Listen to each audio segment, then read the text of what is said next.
Hello my dear friends, inevitable Gyan में आपका स्वागत है। तो बच्चों, आज हम लोग एक बहुत ही इंपॉर्टेंट टॉपिक के बारे में पढ़ने वाले हैं, जिसको क्या कहते हैं, फर्स्ट एड। देखिए, हम सभी लोग जानते हैं कि एक कोई भी इंसान जानबूझकर कोई गलती नहीं करता। एक समझदार कारीगर जो होता है, एक समझदार एम्प्लॉई या वर्कमैन की बात करें, वो वर्कशॉप में जब भी कार्य करता है तो समझदारी से कार्य करता है, लेकिन फिर भी अक्सर देखा जाता है कि कोई ना कोई एक्सीडेंट किसी न किसी वजह से हो जाता है, दुर्घटना हो ही जाती है। ठीक है, तो ऐसे में बहुत ज़रूरी हो जाता है कि हम एक ऐसा मतलब कुछ ऐसी चीज़ों का हमेशा इंतज़ाम करके रखें जिससे कि तुरंत डॉक्टर जब तक अवेलेबल होता है, डॉक्टर जब तक वहाँ तक पहुँच रहा है, या मरीज को या फिर किसी घायल व्यक्ति को डॉक्टर तक ले जाया जाए, तो उससे पहले कुछ प्राथमिक चिकित्सा दी जाती है, जिसको कि हम फर्स्ट एड कहते हैं। ठीक है, प्राथमिक चिकित्सा उसको कहते हैं। तो फर्स्ट एड क्या है कि एक इमीडिएट केयर सिस्टम है, एक इमीडिएट केयर और सपोर्ट सिस्टम है, जो कि किसी भी घायल व्यक्ति को या फिर जो बीमार व्यक्ति है उसको दिया जाता है, उसकी लाइफ को सेव करने के लिए, उसकी जान बचाने के लिए, और उसकी फर्दर डिटेरियोरेशन ना हो, उसकी लाइफ को ज़्यादा आगे इंजरी ना हो, वो जो घायल व्यक्ति है उसकी इंजरी और बढ़े नहीं, इसलिए उसको तुरंत जो केयर दी जाती है, जब तक कि वो अस्पताल नहीं पहुंच जाता, जब तक कि वो डॉक्टर के पास नहीं पहुंच जाता है। ठीक है, तो उस समय जो केयर दी जाती है उसे हम फर्स्ट एड कहते हैं। तो फर्स्ट एड क्या है? फर्स्ट एड एक तरीके से एक इमीडिएट लाइफ सेविंग प्रोसीजर है, यूजिंग ऑल द रिसोर्सेज। जो भी रिसोर्सेज हमारे पास अवेलेबल है उन सबको यूज़ कर कर उसकी मदद से जो इमीडिएट केयर और जो प्रोवाइड की जाती है, that is called first aid. ठीक है, तो अक्सर ये देखा गया है कि अभी इस समय जो फर्स्ट एड के बारे में नॉलेज और स्किल इस समय काफ़ी इंस्टीट्यूशन में दी जा रही है, एट यंग एज दी जा रही है, जिससे कि आने वाली जनरेशन को यू नो एक बहुत ही अच्छा एक स्ट्रॉन्ग हेल्थ केयर हम लोग बिल्ड कर सकें, और यू नो लोगों में एक स्ट्रॉन्ग हेल्थ केयर हैबिट को बिल्ड करने के लिए इंस्टीट्यूशंस में ये ट्रेनिंग लगातार दी जा रही है, सर्टिफिकेट्स प्रोवाइड किए जा रहे हैं फर्स्ट एड के लिए, उनको पूरा प्रोसीजर समझाया जा रहा है। That's these kinds of procedures are going on.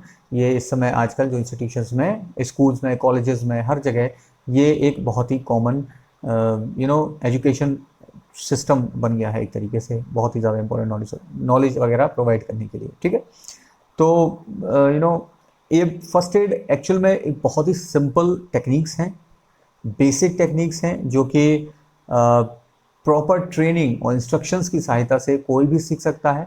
कैसे भी आप उनको उनका अप्लाई करना सीख सकते हैं। ओके, तो अभी हम लोग बात करेंगे जो की एम्स हैं फर्स्ट एड के। ठीक है, क्या क्या की एम्स हैं? एक तो सबसे इम्पोर्टेंट हो जाता है प्रिजर्व लाइफ। ठीक है, जीवन को सुरक्षित रखना, संरक्षित रखना, एक तरीके से ये सबसे इम्पोर्टेंट काम हो जाता है। फिर उसके बाद में है कि फर्दर हार्म ना हो, किसी भी जो व्यक्ति घायल व्यक्ति है वो उसको फर्दर हार्म ना हो, जितना भी है उसको वहीं रोक दिया जाए। उसके बाद में ओके, तो प्रमोट रिकवरी। तो ये तीन चीज़ें जो हैं हमारी की एम्स हैं फर्स्ट एड की। ठीक है, पहली चीज़ की बात करता हूँ मैं, टू प्रिजर्व लाइफ। तो अगर सबसे इम्पोर्टेंट इसी के साथ में बहुत तीन चीज़ें बहुत मायने रख जाती हैं, that is ABC of first add. तो ABC ऑफ फर्स्ट एड क्या है? A for airway. सबसे पहली चीज़ हो जाती है कि उसका एयरवे कहीं चोक वगैरह तो नहीं है। ठीक है, सेकेंड थिंग होती है बी, यानी कि B for breathing. Breathing in the sense कि अब आपको देखना है कि अगर वो ब्रीथ कर रहा है तो मतलब कि, तो सबसे पहले अगर ब्रीथ नहीं कर रहा तो उसकी ब्रीदिंग कैसे सही करनी है, उसके ब्रीदिंग पे फोकस करना है, that is the B. And C for circulation, यानी कि ब्लड सर्कुलेशन उसका है कि नहीं है। अगर ऐसा अगर नहीं है तो उसकी ब्लीडिंग सबसे पहले हम लोग स्टॉप करने की कोशिश करते हैं। ठीक है, तो ABC ऑफ फर्स्ट एड आपको समझ में आया होगा क्या क्या है ABC, क्या क्या है। तो मैं एक बार फिर से रिपीट कर देता हूँ। सबसे पहली चीज़ होती है हवा के प्रवाह को देखना।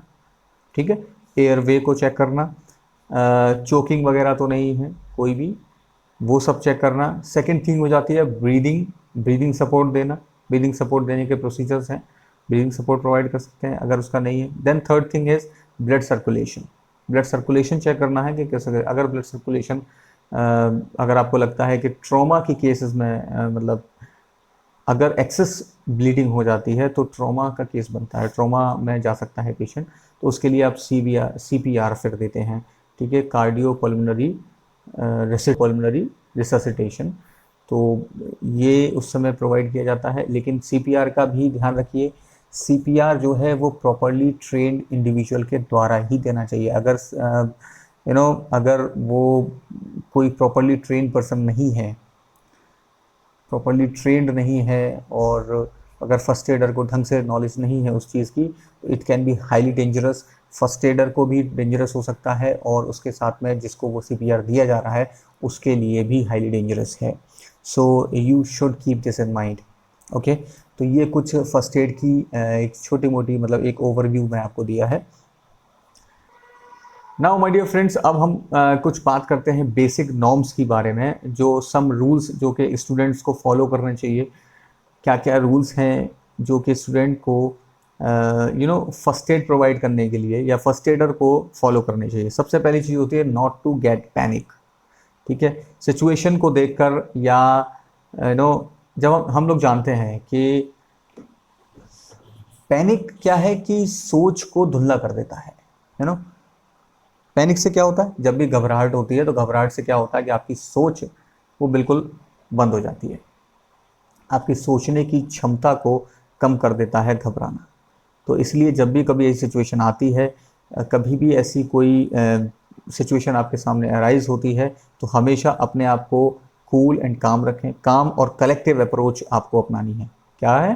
काम एंड कलेक्टिव अप्रोच। सबसे मिलकर, मतलब अब देखिए आपके साथ में क्या क्या संसाधन आपके आसपास मौजूद हैं, उन सभी को यूज़ कर कर क्या बेस्ट पॉसिबल वे हो सकता है वो आपको वहाँ पर अपनाना होता है। ऐसे में क्विक और कॉन्फिडेंट रहना बहुत ज़रूरी है। Confidence is the key, always remember this, confidence is the key. हमेशा जब ज़रूरत पड़े तो मेडिकल इमरजेंसी को अवश्य बुलाएं, ठीक है। अगर सिचुएशन अराइजेज ऐसी होती है, अगर सिचुएशन ऐसी होती है कि मेडिकल इमरजेंसी की आवश्यकता है, तो मेडिकल हेल्प अवश्य लें। सराउंडिंग्स बहुत ज़्यादा इंपॉर्टेंट रोल प्ले करती हैं। तीसरा पॉइंट है surroundings plays an important role. Surroundings हमेशा बहुत इंपॉर्टेंट रोल प्ले करती हैं। आप ये देख लें कि आसपास की सिचुएशन या सराउंडिंग्स हैं वो कैसी है, तो आपका फर्स्ट एड जो है वो सराउंडिंग्स के हिसाब से होगा। डिफरेंट सराउंडिंग्स में डिफरेंट अप्रोच ही अप्लाई करनी होती है। चौथा है डू नॉट हार्म। किसी भी तरीके से ऐसा ना हो कि अगर आपको किसी चीज़ की नॉलेज नहीं है, एक्सेस कॉन्फिडेंस यानी कि ओवर कॉन्फिडेंट और लैक ऑफ कॉन्फिडेंस दोनों ही बहुत ज़्यादा हानिकारक होते हैं। तो देखो, अगर आप में कॉन्फिडेंस की कमी है, कहीं पे भी आपको ओवर कॉन्फिडेंट फील हो या फिर दूसरी जगह अगर आपको ओवर कॉन्फिडेंट हैं आप किसी चीज़ को लेकर, तो कभी कभी क्या होता है कि हम लोग जो विक्टिम है उसको अनजाने में हानि पहुंचा देते हैं। जैसे मान लीजिए कभी कभी क्या होता है कि अगर क्लॉटिंग हो रखी है तो ओवर कॉन्फिडेंस में कभी कभी क्या होता है कि हमने उसको कपड़े से पोंछ देते हैं। तो क्लॉटिंग ब्लड का कत्थे जो ऊपर जो ब्लड जम जाता है, सूख जाता है। तो आपने क्या किया कि उसको कभी कभी हम लोग जल्दबाजी में ऐसा हो जाता है कि उसी को साफ कर दिया, तो ये बहुत खतरनाक हो सकता है। मतलब कोई घायल व्यक्ति है उसको मिसहैंडलिंग हो सकती है, ओवर कॉन्फिडेंस अगर है, बहुत कॉम्प्लिकेटेड सिचुएशन क्रिएट हो जाती है ऐसे में, और ज़्यादा कॉम्प्लिकेटेड हो सकती है।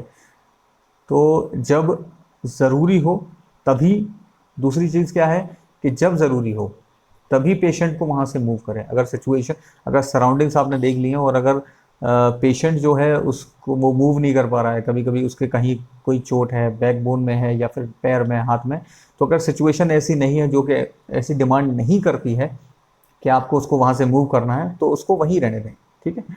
मतलब उसको ज़्यादा मूव करने की कोशिश ना करें, ठीक है। एक पॉइंट आता है कि पेशेंट से या विक्टिम से कॉन्फिडेंटली और एनकरेजिंग वर्ड्स हमेशा यूज़ करें। ऐसा नहीं है कि मतलब पेशेंट आपके सामने, मैंने देखा है कि कई लोग ऐसा करते हैं कि जैसे ही कोई पैनिक सिचुएशन, मतलब खुद तो पैनिक है ही, खुद घबरा रहे हैं, और उसी के साथ साथ पेशेंट जो ऑलरेडी इतना बुरी हालत में है, उस पेशेंट के साथ में भी क्या हो जाता है कि they create a fear in his mind also, ठीक है, उसके दिमाग में भी एक डर पैदा कर देते हैं कि नहीं अब क्या होगा, है ना। तो ऐसा नहीं करना है। पेशेंट अगर है, कोई विक्टिम है, तो उसको एनकरेजिंग वर्ड्स का यूज़ करना है, ठीक है, उसको दिलासा देना है, उसको हिम्मत उसकी बढ़ानी है। ऐसा नहीं है कि आप उसको डिमोटिवेट कर रहे हैं। तो ये बहुत इंपॉर्टेंट चीज़ है, आपको ध्यान रखना है। फिर अगर ब्लीडिंग वगैरह हो रही है तो उस ब्लीडिंग को रोकने का इंतज़ाम करें। एक मतलब एक सिंपल प्रोसीजर है कि अगर ब्लीडिंग वगैरह थोड़ी बहुत है तो उसको हल्का सा प्रेशर करके, डायरेक्ट प्रेशर देकर आप उसको रोक सकते हैं, ठीक है। एक बहुत इंपॉर्टेंट टर्म होता है गोल्डन आवर्स, ठीक है। जब सिचुएशन, कोई भी ऐसी सिचुएशन या कोई भी एक्सीडेंट होता है तो जो फर्स्ट 30 मिनट्स हैं they are very very crucial. यानी कि जो अक्सर जो डैमेज होता है वो इन्हीं 30 मिनट्स के अंदर हो जाता है। तो इन्हीं 30 मिनट्स में जब तक कि पेशेंट को कहीं भी हॉस्पिटलाइज नहीं किया जा रहा है उस सिचुएशन तक, अगर यू नो अभी हमको मालूम है कि कोई भी सिचुएशन में हमारी टेक्नोलॉजी की सहायता से कोई भी प्रकार की इंजरी हो, हेड इंजरी है, ट्रॉमा है, या फिर हार्ट अटैक है, स्ट्रोक्स है, ये किसी भी सिचुएशन में हम इनको टैकल कर सकते हैं अगर विद इन 30 मिनट्स आप उनको हॉस्पिटल की रीच में ले जाते हैं, हॉस्पिटल में ले जाते हैं। So these 30 minutes are very crucial, बहुत ज़्यादा क्रूशियल होते हैं। तो ऐसे में क्या करना है आपको, उन 30 मिनट्स को हमें गोल्डन आवर्स कहते हैं। जितना जल्दी इसमें पेशेंट या विक्टिम हॉस्पिटल में जाता है, डॉक्टर के पास पहुंचता है, उतने ही बेटर चांसेस होते हैं उसके बचने के। The shorter the time the more likely the best treatment applied, remember this, okay. Then maintain the hygiene. Obvious सी बात है कि आपको हाइजीन का बहुत ध्यान रखना है। कोई भी पेशेंट को अगर आप टच कर रहे हैं या फिर उसको, तो ऑब्वियसली आपको क्या करना है, अपने हाथों को वॉश करके रखिए, ठीक है। उसको जो वुंड्स वगैरह हैं उस पर बैक्टीरियाज वगैरह या फिर कोई गंदगी ना लगे, इसलिए पेशेंट को ट्रीट करने से पहले फर्स्ट एडर को ये चीज़ ध्यान रखनी है कि वो अपने हाथों को ढंग से वॉश कर ले और उसके ट्रीट करने के बाद में भी उसको वॉश करें, ठीक है। या फिर ग्लव्स वगैरह पहन सकता है, ठीक है, ग्लव्स वगैरह आप लोग यूज़ कर सकते हैं। क्लीनिंग और ड्रेसिंग, ऑब्वियसली बात है कि सही से उसको साफ़ कर देना चाहिए। अगर उसको, जब भी आप घाव वगैरह को ट्रीट कर रहे हैं तो आपको उसकी ढंग से क्लीनिंग कर देनी है। पानी से सिंपली धुल दीजिए, ठीक है, पानी से वॉश कर सकते हैं। देन ऑलवेज रिमेंबर दिस कि never use local medications. Local medications की अपेक्षा, कोई कट है या फिर ओपन वुंड है तो लोकल मेडिकेशन की अपेक्षा आप क्या कर सकते हैं, उसको खुला छोड़ सकते हैं। It is more beneficial. अगर आप उसको खुला छोड़ देते हैं तो वो जल्दी बेहतर ठीक हो जाता है, ठीक है। या फिर कुछ टाइप के कुछ बैंडेजेस वगैरह लगा सकते हैं। लेकिन कोई भी अगर आप लोकल मेडिकेशंस यूज़ करते हैं तो वो टिश्यू के लिए बहुत इरिटेटिंग हो जाता है। तो इसलिए नेवर यूज़ लोकल मेडिकेशंस, उसके लिए लोकल मेडिकेशंस वगैरह यूज़ ना करें। एक बहुत ही इंपॉर्टेंट प्रोसीजर है जिसके बारे में पहले भी आप लोगों से बात कर चुका हूँ, that is CPR, cardio pulmonary resuscitation. ये एक ऐसा प्रोसीजर है that can be life sustaining, life saving procedure होता है अगर किसी को अच्छी तरीके से इस प्रोसीजर का पता है, ठीक है। तो एक तरीके से जीवन निर्वाह का काम कर सकता है ये, लेकिन जब CPR ढंग से मालूम हो तभी, otherwise it can be fatal, ये डेंजरस हो सकता है। आपको CPR की ट्रेनिंग वगैरह प्रोवाइड की जाती है, तो CPR की ट्रेनिंग लेने के बाद ही आप उसको ऑपरेट करेंगे, ठीक है। And then last point is कि डेथ हमेशा क्वालिफाइड मेडिकल प्रैक्टिशनर या मेडिकल डॉक्टर के द्वारा ही डिक्लेयर करनी चाहिए। ऐसा नहीं है कि आपने देखा और आपने खुद डिक्लेयर कर दी, ये आपका काम नहीं है, ठीक है। So wait for the doctor himself to declare that, clear. So thank you very much.